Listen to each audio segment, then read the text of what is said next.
ខ្ញុំប្រហែលជាគ្មានវាសនាបានពាក់របស់ល្អៗអញ្ចឹងទេបានត្រឹមដើរមើលហ្នឹងថ្ងៃនេះវិតគាត់មកលោឈុតពួកឯងជិតដល់ថ្ងៃរៀបការហើយបងប្អូនទាំងអស់គ្នាវិតគាត់ឃើញខ្ញុំស្ទាបម្ងា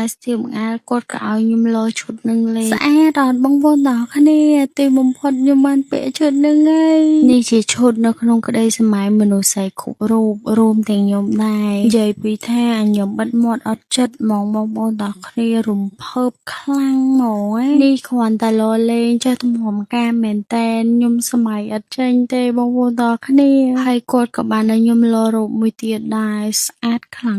ងបងប្អូនទាំងអស់គ្នាឡើងដូចព្រះនាងហ្មងខ្ញុំរំភើបខ្លាំងពេកអត់មានពីណាទៅសារក៏ខ្ញុំទៅសារខ្លួនឯងដែរបងប្អូនទាំងអស់គ្នាឥឡូវបងប្អូនទាំងអស់គ្នាខមមិនពីឈុតនឹងមួយណាស្អាតត្រឹមដើមមើលនឹងថ្ងៃនេះវិតគាត់មកលោឈុតពួកឯងជិតដល់ថ្ងៃរៀបការហើយបងប្អូនទាំងអស់គ្នាវិតគាត់ឃើញខ្ញុំស្ទាបម្ងាលគាត់ក៏ឲ្យខ្ញុំលោឈុតនឹងលេងស្អាតអត់បងប្អូនទាំងអស់គ្នាទីបំផុតខ្ញុំបានពាក់ឈុតនឹងហើយនេះជាឈុតនៅក្នុងក្តីសម័យមនុស្សស្រីគ្រប់រូបរួមទាំងខ្ញុំដែរនិយាយពីថាខ្ញុំបិទមាត់អត់ចិត្តហ្មងបងប្អូនទាំងអស់គ្នារំភើបខ្លាំងហ្មងនេះគ្រាន់តែលោលេងចេះទំហំការមែនតែនខ្ញុំសម័យអត់ចេញទេបងប្អូនទាំងអស់គ្នាហើយគាត់ក៏បានឲ្យខ្ញុំលោរូបមួយទៀតដែរស្អាតខ្លាំ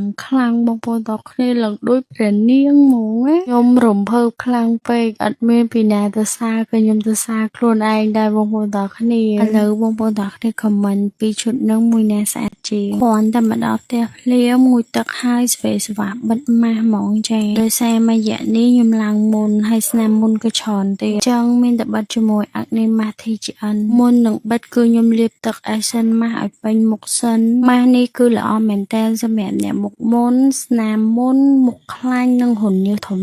ហើយខ្ញុំមិនដែរចោលទេបងប្អូនទាំងគ្នាទឹក Essence នៅក្នុងកញ្ចប់ម៉ាស់ហ្នឹងគឺយកមកលាបឲ្យសព្វពេញមុខមកហើយយើងទុកចោល15នាទីទៅ20នាទីចាំយើងបកម៉ាស់ចេញកុំឲ្យខាតយើងលាបឲ្យសព្វពេញកដែរមកបងប្អូនទាំងគ្នាហើយកុំភ្លេចម៉ាស្សាថ្នមៗនៅលើមុខចាអាក់នេម៉ាស់នេះគឺល្អមែនតើបងប្អូនទាំងគ្នាឥឡូវខ្ញុំដល់ម៉ោងបកចេញហើយចាពេលដែលបកចេញមកគឺស្បែកមុខភ្លឺថ្លាចេញពីខាងក្នុងហ្មងហើយខ្ញុំមិនដែរចោលទេជាមួយនឹងការបិទម៉ាស់នៅកនឹងគឺដើម្បីឲ្យស្បែកកនិងស្បែកមុខយើងភ្លឺថ្លាស្មើគ្នាបន្ទាប់ពីបិទម៉ាស់ហើយគឺខ្ញុំប្រើជាមួយសេរ៉ូមយិនសិនក្រហមកំទេចមាស 24K របស់ TGN ហើយក៏អត់ភ្លេចដែរជាមួយ BB Cream TGN គឺជួយការពារកម្ដៅថ្ងៃបានខ្ពស់មែនតើសម្រាប់បងដែលទិញផលិតផល TGN មួយមុខនឹងទទួលបានម៉ាស់មួយសន្លឹកទិញ5មុខទទួលបាន5សន្លឹកពិសេសមួយទៀតម៉ាស់ TGN គឺមានពីរប្រភេទទៅតាមស្បែកមុខបងប្អូនទាំងអស់គ្នាគឺមច្ឆាមីម៉ាស់និងអាក់នេម៉ាស់អញ្ចឹងបងប្អូនទាំងអស់គ្នាអាចរើសបានទៅតាមប្រភេទស្បែកមុខ